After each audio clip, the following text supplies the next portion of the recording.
A palavra de Deus ela é viva, perfeita e eficaz. E o registro bíblico de hoje, que começamos hoje, Sexta-feira Santa, a falar sobre a Páscoa, explicar um pouco sobre o conceito de Páscoa, que é uma festa originalmente judaica, religiosa da religião judaica. Falaremos um pouco sobre a Páscoa cristã e encerraremos no domingo, no dia da Páscoa cristã, efetivamente. Nós vamos encerrar essa microsérie. A ideia dessa série é falar da origem da Páscoa, seja ela cristã ou judia, falar um pouco sobre passagens que tratam sobre a Páscoa dentro da tradição judaica e da tradição cristã, e encerrando com a crucificação. Como nós, como cristãos, a gente tem a ideia da Páscoa diferente da Páscoa judaica. Apesar do cristianismo ter se inspirado também em questão de Jesus, que era judeu, ter instituído a Santa Ceia na Páscoa, a celebração da Páscoa cristã ela tem muitas diferenças da tradição judaica. Então, a ideia é justamente deixar aqui um registro no canal explicando sobre o que é a Páscoa, seja ela judaica ou cristã. Então, para a gente não se estender muito nesse vídeo, eu vou começar falando que hoje, nesse vídeo de sexta-feira, que no caso da tradição cristã é a Sexta-feira Santa, de quando Cristo foi crucificado, na tradição judaica ela começou no sábado, é toda uma semana de celebrações. Eu vou explicar um pouco para vocês como é que funciona, que o Pessah, que seria no caso a Páscoa cristã, ela começou no sábado, dia 12 de abril, e ela vai até o domingo. Não coincidem, são datas que acabam coincidindo, seja a Páscoa cristã e judaica, elas acontecem às vezes na mesma data, porém, nem sempre, é uma data móvel também, certo? Então a primeira informação, a Páscoa judaica, que é o que nós vamos tratar nesse vídeo, ela começou no dia 12 de abril e vai até o dia 20 de abril, no domingo, certo? E o que consiste a Páscoa judaica em si? Ela é uma tradição, uma festa religiosa que foi instituída há mais de 3.500 anos atrás, quando o povo hebreu ainda era escravo do Egito. Passou-se as pragas, 9, e a 10ª praga, ela foi talvez a praga que teve toda uma preparação, porque Deus falou que na 10ª praga eles iriam sair do Egito, endureceu o coração de Faraó, e a partir da 10ª praga, que foi a morte dos primogênitos, a passagem do anjo da morte pelas casas do Egito aconteceu, e é por isso que o nome Pessah, passagem, Páscoa, vem dessa passagem desse anjo.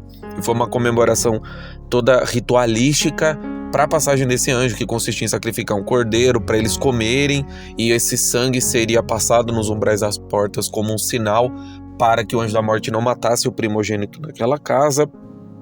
Enfim, e ela é uma festa que ocorre todo ano, no fim do equinócio da primavera e do outono, sempre na mesma época. Apesar dela ser uma data móvel e do calendário judeu ser diferente, continuar marcando o tempo, porque o calendário judaico ele não marcou a vinda de Cristo, então o calendário continuou marcando, ele é lunisolar, ou seja, ele usa os ciclos do Sol e da Lua, mas ele não inclui essa vinda de Cristo. Então a era comum, que é como os historiadores chamam, essa era que a gente está vivendo, tem a ver com Cristo, a mudança no calendário por causa principalmente do Império Romano. Então não vamos confundir, tá? E segundo a tradição do calendário judaico, no dia 14 do mês de Nissan. Na época do Egito foi 14 e 15 desse mês de Nissan, certo? E ela é uma festa muito importante, por quê? Porque ela veio antes da praga. Então na época dos egípcios foi comemorado dia 14 e dia 15, porque a partir da execução dessa 10ª praga pela parte de Deus, o povo hebreu foi liberto da escravidão. E como são os procedimentos da comemoração da Páscoa, do Pessah, da Páscoa pelos judeus? A Páscoa ela é inaugurada com um seder, que é um jantar, em que o seder, o seder, S-E-D-E-R, seder, que é um jantar no qual a família se reúne, e dentro desse jantar eles leem o Haggadah. Perdão pela minha pronúncia de hebraico, eu não sou fluente em hebraico, é que as anotações que eu fiz são esses os termos, e esse livro ele conta a história da libertação dos hebreus, e aí explica toda a alimentação, como é que é feita. Eu vou falar quais são os alimentos que são consumidos, mas tem todo um ritual, um rito, uma forma de fazer completamente diferente da Páscoa cristã. E dos pontos principais desse rito, que é o mais conhecido, está lá. Eu vou ler a passagem das instruções, que está em Êxodo capítulo 12, do 1 ao 20, e no Êxodo capítulo 12, do 43 ao 51, tá a Páscoa em si, a passagem da praga. Então todas essas explicações bíblicas eu não vou falar, eu vou ler na passagem, e a mais conhecida, como eu falei, é comer alimentos sem fermento, né? Chamado de afikoman, né? Essa é a parte, a instrução específica de não comer alimentos fermentados. E o matzá, que é o pão sem fermento, ele é dividido em dois. A menor parte come-se, e a maior, ela é escondida, e aquele que encontrar ganha um prêmio. É até semelhante com o fato da gente procurar, né, cristãos. A gente faz a busca pelos ovos pela casa, né, os ovos de chocolate. Então essa questão eu vou explicar também um pouco na questão da Páscoa cristã, mas aqui é completamente diferente do que a gente está acostumado como cristão, certo?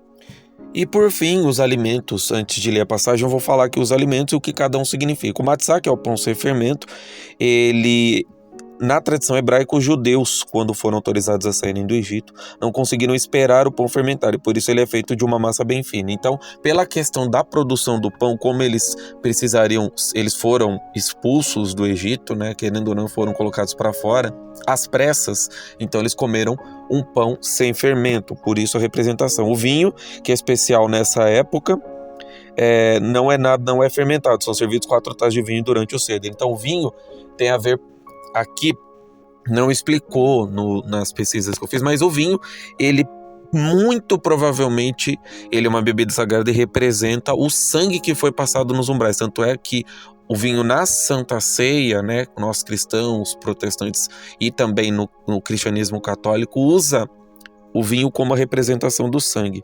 Então aqui inclui-se provavelmente isso. Zeroá, que é um pedaço de osso com carne que foi tostado e simboliza o sacrifício, ou seja, o cordeiro, certo? E o sacrifício também dos primogênitos. Então a morte aqui, representada a carne e o osso. Marô é uma raiz amarga que simboliza a amargura do tempo da escravidão. A alface, o hazeret, também é utilizado para simbolizar essa amargura. Então, as ervas amargas, que é o que fala-se na escritura, é para representar o tempo de escravidão, para não esquecer esse tempo de escravidão. O haroset é uma pasta que mistura maçã, uva e nozes, e pode também ter tâmaras, canela e vinho. Simboliza a argamassa, que era usado pelos judeus para fazer tijolos. Então, você vai vendo aí que cada alimento tem uma representação para construir sensitivamente cada pedacinho dos 400 anos. Porque o que acontece? Passou os 3.500 anos, milhões de judeus morreram ao longo dos anos de escravidão, outras pessoas também morreram na travessia do Êxodo, né, com aquela punição dos 40 anos perambulando. Então assim, muito tempo passou-se, muitas pessoas morreram, muitos judeus morreram. Então a tradição tem que ser lembrada. Para o judeu, a tradição, a oralidade, a conversa, o estudo é muito importante. Então cada alimento tem uma importância. Outros 2 itens nesse jantar é a água salgada, que simboliza as lágrimas e o suor derramado pelos judeus durante a escravidão, e é usada para o consumo de batatas cozidas. Então cada alimento, cada item no seder, que é esse jantar, tem uma simbologia. E o último é o beitzá, que é o ovo cozido, que simboliza a esperança pela recuperação do Templo de Salomão e também o luto pela destruição do templo. Na época do deserto, o tabernáculo não era bem um templo, era o lugar onde Deus ia para cuidar do povo espiritualmente. A presença de Deus era feita através dali, e após isso, inclusive a Arca da Aliança, que era a representação física de Deus, se é que se pode se dizer assim, né? O símbolo principal da presença de Deus. E o fato do templo ter sido destruído, o primeiro templo, torna um momento de muita tristeza. Então, tudo isso aconteceu, e é uma história que eles querem manter firme, porque a tradição para eles é muito importante. Tanto é que o idioma hebraico, ele foi organizado para se tornar escrito muito tempo depois da tradição judaica ter sido estabelecida, a Torá ou os próprios livros proféticos do Antigo Testamento. E para fechar, outro alimento muito importante é o guel fish, que é um bolinho de peixe com uma cenoura em cima, e ele também é um dos alimentos que eles fazem parte. Então, o que a gente pôde observar? Que muito dessa tradição judaica passou e permeou para dentro do cristianismo. Cristo era judeu, inclusive esse seder foi um tipo de jantar que foi feito para a última ceia, no caso, né? Foi um tipo de seder, porque todos estavam ali, querendo ou não, eram judeus, os apóstolos, Jesus, e ele fez um seder para que eles pudessem comemorar, ter esse momento final juntos antes de Jesus ser traído por Judas, e todos os alimentos, a bebida, o rito em si, ele é para relembrar esse período de tormenta, de tristeza do povo. Encerrando o vídeo aqui, eu vou ler a passagem de Êxodo, capítulo 12, versos do 1 ao 20, para mostrar as instruções que foram dadas de Deus para Moisés, certo? Êxodo, capítulo 12, versos do 1 ao 20. O Senhor disse a Moisés e a Arão no Egito: Este será o primeiro mês do ano para vocês. Digam a toda a comunidade de Israel que no 10º dia deste mês, todo homem deverá separar um cordeiro ou um cabrito para sua família, um para cada casa. Se uma família for pequena demais para um animal inteiro, deve dividi-lo com seu vizinho mais próximo, e que tenha um número adequado de pessoas em cada casa para compartilhar e conforme o que cada um puder comer. O animal escolhido será macho de 1 ano, sem defeito, e pode ser cordeiro ou cabrito. Guardem-no até o 14º dia do mês, quando toda a comunidade de Israel irá sacrificá-lo ao pôr do sol. Então, peguem um pouco do sangue e passem nas laterais e nas vigas superiores das portas das casas nas quais vocês comerão o animal. Naquela mesma noite comerão a carne assada no fogo com ervas amargas e pão sem fermento. Não comam a carne crua nem cozida em água, mas assada no fogo, cabeça, pernas e vísceras. Não deixem sobrar nada até pela manhã. Caso isso aconteça, queimem o que restar. Vocês o comerão da seguinte forma: cinto no lugar, sandálias nos pés e cajado na mão. Comam apressadamente. Esta é a Páscoa do Senhor. Naquela mesma noite passarei pelo Egito e matarei todos os primogênitos, tanto dos homens quanto dos animais, e executarei juízo sobre todos os deuses do Egito. Eu sou o Senhor. O sangue será um sinal para indicar as casas em que vocês estiverem. Quando eu vir o sangue, passarei adiante. A praga de destruição não os atingirá quando eu ferir o Egito. Este dia será um memorial que vocês e todas as suas gerações celebrarão como festa ao Senhor. Celebrem-no como estatuto perpétuo. Durante 7 dias comam pão sem fermento. No primeiro dia tirem de casa o fermento, porque quem comer qualquer coisa fermentada, do 1º ao 7º dia será eliminado de Israel. No primeiro dia, convoque uma reunião sagrada, no 7º, outra. Não façam nenhum trabalho nesses dias, exceto o da preparação da comida para todos. É só o que poderão fazer. Celebrem a festa dos pães sem fermento, porque foi nesse mesmo dia que eu tirei as tropas de vocês do Egito. Celebrem esse dia como estatuto perpétuo por todas as suas gerações. No primeiro mês comam pão sem fermento, desde o entardecer do 14º dia até o entardecer do 21º dia.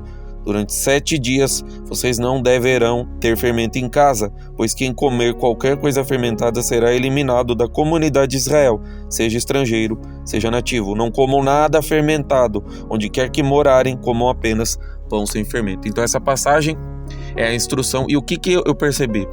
Não sei se vocês conseguiram perceber. Repete-se muito que é para comer coisas sem fermento, as instruções do dia são muito claras, é muito detalhe. Então assim, por quê? Para ficar claro, não se esqueçam do que eu fiz. Eu sou o Senhor de vocês, eu salvei vocês daqui, eu tirei vocês daqui.